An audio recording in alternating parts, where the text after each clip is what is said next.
Դուք ունկնդրեցիք հատված Արցախ կամերային նվագախմբի առաջին մեծ համերգից, որը կայացավ Արամ Խաչատրյան համերգասրահում։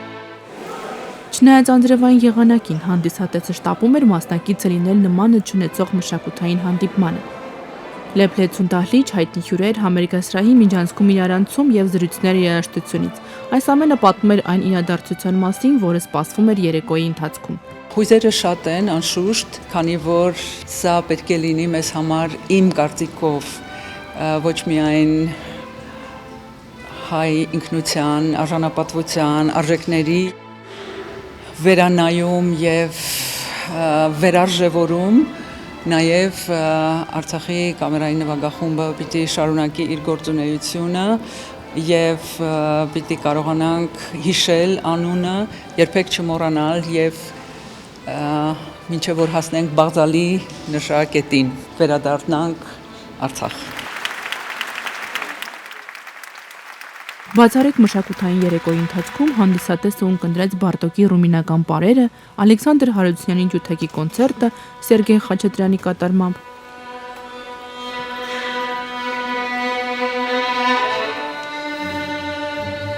Նվագախմբի նախնական կազմում 11 երաժիշտներ էին, սակայն կազմը ընդլայնվել է եւ բեմում հանդես էին գալիս 25 երաժիշտներով, իսկ նախապատվությունը տվել են արցախցի երաժիշտներին։ Նույն բեմում ելույթ ունեցավ աշխարհահռչակ վիրտուոզ ջութակահար Սերգեյ Խաչատրյանը, իսկ համերգը ղեկավարում էր Նարեկ Հաղթնազարյանը, վերջինս նաեւ Արցախ նվագախմբի գեղարվեստական ղեկավարն է։ Առաջին հերթին կարևոր է մեզ համար, մեր նվագախմբի համար, որովհետեւ եթե մենք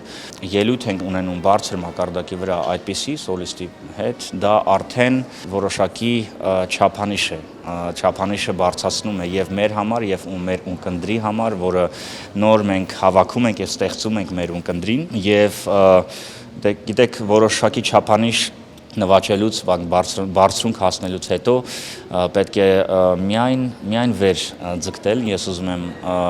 սրտանց շնորհակալություն հայտնել Արարատ բանկին, նա հովանավորեց մեր համերգը ամբողջովին եւ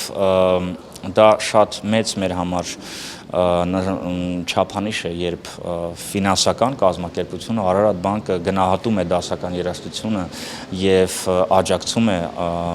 նրա զարգացմանը մեր երկրում, դա շատ կարևոր բան է եւ ես շատ շնորհակալ եմ։ 2004 թվականից Արցախում գործող կամերային նվագախումբը շարունակում է իր գործունեությունը ի շնորհիվ Հայ բարեգործական ընդհանուր միության։ Նվագախմբի կողքին է նաև Արարատ բանկը, որը հովանավորել է մշակութային բացառիկ այս համերգը։ Բանկի գործադիր տնօրեն Մահեր Անանյանի խոսքով իրենց համար մեծ պատիվ է լինել նման միջոցառման կողքին։ Ընդամենը Արցախի կամերային նվագախումբ ասելով արդեն ինքը շատ տարողունակ հնչողություն ունի, սա զուտ բառակապակցություն չի, պետք է մենք ֆիքսենք, որ ի պատիվ Արցախի եւ Արցախի կառավարության ժամանակին, որ ստեղծվել է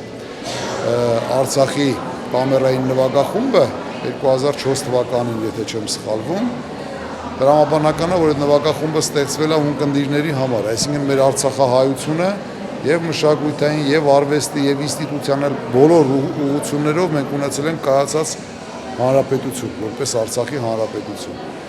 Եվ այսօր մենք բոլորս հավաքվել ենք, որպեսզի մեկս մյուսին դրական լիցքեր տանք, փաստենք, որ Արցախի կամերային նվագախումբը արժանի է, որպեսզի ավելի մեծ բեմերում հանդես գա եւ մենք բոլորս պետք է նպաստենք, որ նրանք միշտ ունենան հաջողություն։